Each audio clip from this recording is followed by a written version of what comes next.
வணக்கம். இன்னைக்கு நம்ம வந்து பொன்னாங்கண்ணி கூட்டு பண்ண போறோம். ஏற்கனவே போன வீடியோல வந்து பொன்னாங்கண்ணிக்கு கீரை பொரியல் போட்டோம். இப்ப கூட்டு பண்றோம். கூட்டுக்கு வந்து பாசிப்பருப்பும் நான் கடலைப்பருப்பு எடுத்துப்பேன். ஆனா ஒவ்வொருத்தவங்க வந்து பாசிப்பருப்பு மட்டும் போடுவாங்க. நான் ரெண்டும் சேர்த்து தான் எப்பயுமே கூட்டுனா போடுவேன். இப்போ நம்ம கடலைப்பருப்பு பாசிப்பருப்பும் போட்டுக்கலாம். ஃபர்ஸ்ட் போட்டு கழுவிக்கலாம் பருப்பை. ஒரு 2 தண்ணி ஊற்றி கழுவிக்குங்க.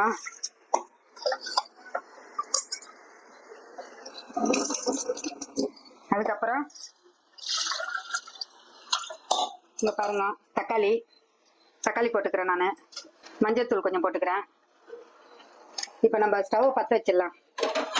குக்கர் மூடி போட்டு விசில் வரட்டும். ஒரு 3 விசில் விடுங்க.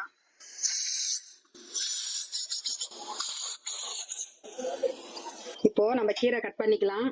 இந்த கீரை வந்து சின்ன சின்ன பொடியா தான் இருக்கும், அதனால அந்த தண்டெல்லாம் யூஸ் பண்ணலாம். நம்ம இது வெந்துடும்.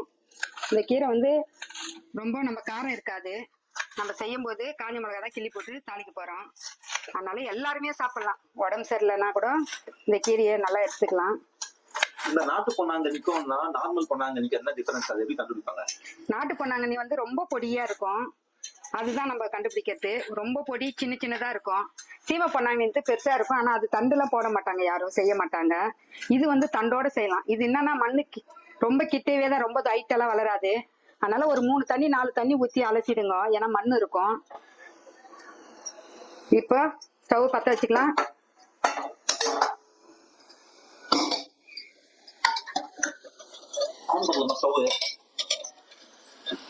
பற்ற வச்சு நினைச்சு இது பண்ண காய வச்சேன்.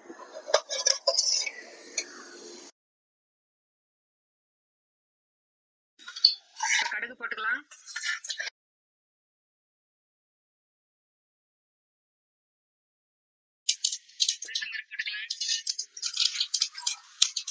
காஞ்ச மிளகா போட்டுக்கிறேன்.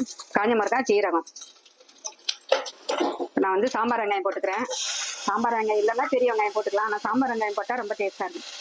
சாம்பார் வெங்காயம் வந்து உடம்புக்கு ரொம்ப நல்லது, அதனால இப்போ கீரையை போட்டுக்கலாம்.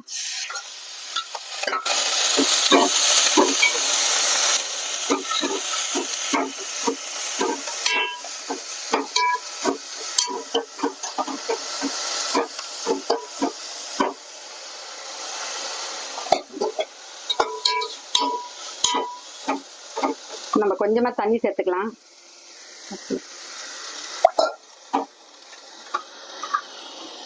இப்போ மூடி வச்சிடலாம். கீரை ஸ்லோவில் வேகட்டும். இப்போ நம்ம வந்து அதுங்காட்டி மிக்சியில் தேங்காய் போட்டுருக்கோம். குட்டி பச்சை மிளகாய் 2 போட்டுருக்கேன். சோம்பு போட்டுக்கலாம். இப்போ நம்ம மிக்சியை அரைச்சிடலாம்.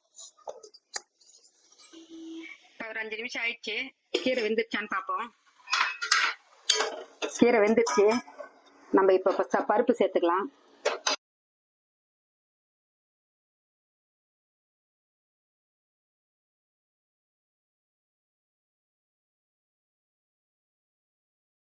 இப்போ நம்ம தேங்காய் அரைச்சி வச்சோம் இல்லையா, தேங்காய், சோம்பு, 2 பச்சை மிளகாய், குட்டி மிளகாய் தான் போட்டேன், அதை அரைச்சி விழுத போட்டுக்கலாம்.